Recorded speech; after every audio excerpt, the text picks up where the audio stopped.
Welcome to this short presentation in which I hope to briefly highlight the threat of terrorism, examples of terrorism and the government's response. Additionally, because terrorism threats and activities are fluid, I have included a number of exercises for you to carry out further research at the end of this video.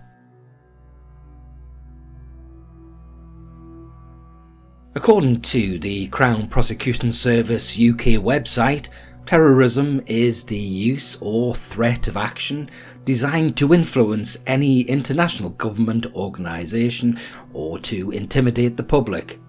It must also be for the purposes of advancing a political, religious, racial or ideological cause.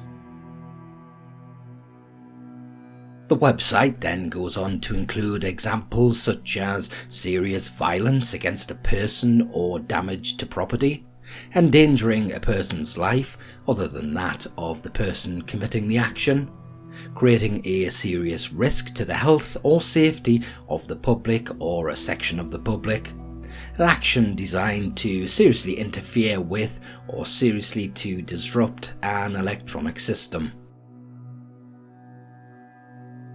It is important to note that, in order to be convicted of a terrorism offence, a person does not actually have to commit what could be considered a terrorist attack.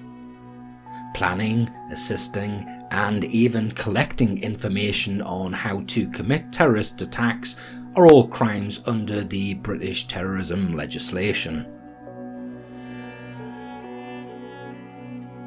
In order to inform the population, the government introduced terrorism threat levels. In July 2019, changes were made to the terrorism threat level system to reflect the threat posed by all forms of terrorism, irrespective of ideology. There is now a single national threat level describing the threat to the UK, which includes Islamist, Northern Ireland, left-wing and right-wing terrorism. Low means an attack is highly unlikely, moderate means an attack is possible but not likely, substantial means an attack is likely, severe means an attack is highly likely, and critical means an attack is highly likely in the near future. In response to the ongoing threats of terrorism, the UK government has 4 elements in an attempt to combat this. Known as contest, this includes pursue, to stop terrorist attacks, protect, to strengthen protection against terrorist attacks, prepare, when an attack occurs, to mitigate its impact. The 4th element is prevent. This aims to prevent people from becoming terrorists and or supporting terrorist activities and to challenge extremist ideologies, to prevent radicalisation. So who is vulnerable to radicalisation? There isn't a single profile for someone who could be drawn into terrorism, however you should note the following signs and vulnerabilities.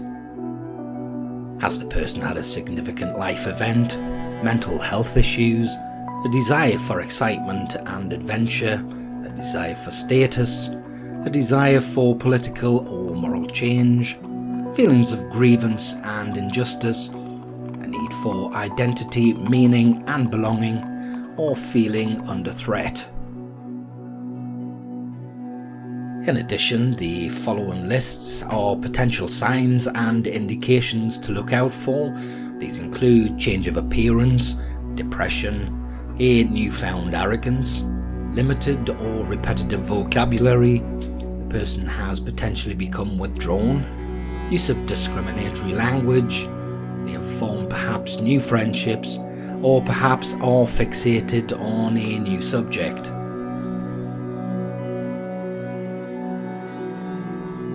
As mentioned at the beginning of the video, terror threats and circumstances are always changing. Therefore, in order to keep yourself up to date, please review the following 2 activities. Carry out whatever research is needed in order to identify what is the current threat level as of today? The 5 levels possible were mentioned earlier within this video.